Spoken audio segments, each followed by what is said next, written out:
What's up guys, my name's Colin Pop. We're going to be going over some CrossFit essentials, movements and nutrition. This is part one. Before we begin, we're going to talk a little bit about some of the terminology we use here in CrossFit. But first, let's really focus on what CrossFit is. So CrossFit is functional movements performed at high intensities.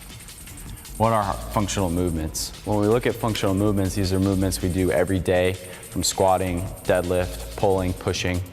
It's very essential to have good form and technique when we perform these movements, and that's what we teach here in CrossFit. We're teaching functional movements to be formed correctly at good high intensities that then can be applied outside in everyday life. A couple other things we want to go over, terms like WOD.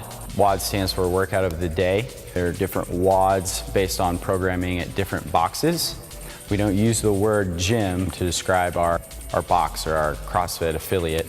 We use the word box. So anytime you travel around the country or the world and you go to a CrossFit location, you're going to call it the box rather than gym. Moving on, a couple other things we want to go over. Looking at WODs and what WODs we can do, one you'll see is what's called an AMRAP. That stands for as many rounds as possible. The best way to kind of describe an AMRAP would be looking at an example. So say we have a 10-minute AMRAP of deadlifts, push-ups, and pull-ups.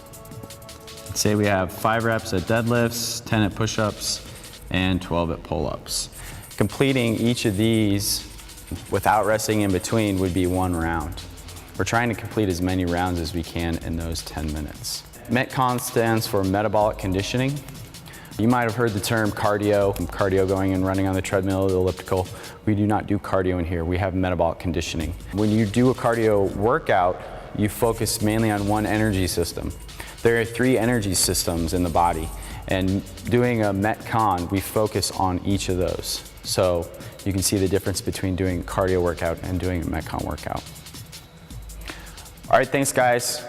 That is part 1 of CrossFit Essentials, Movements and Nutrition.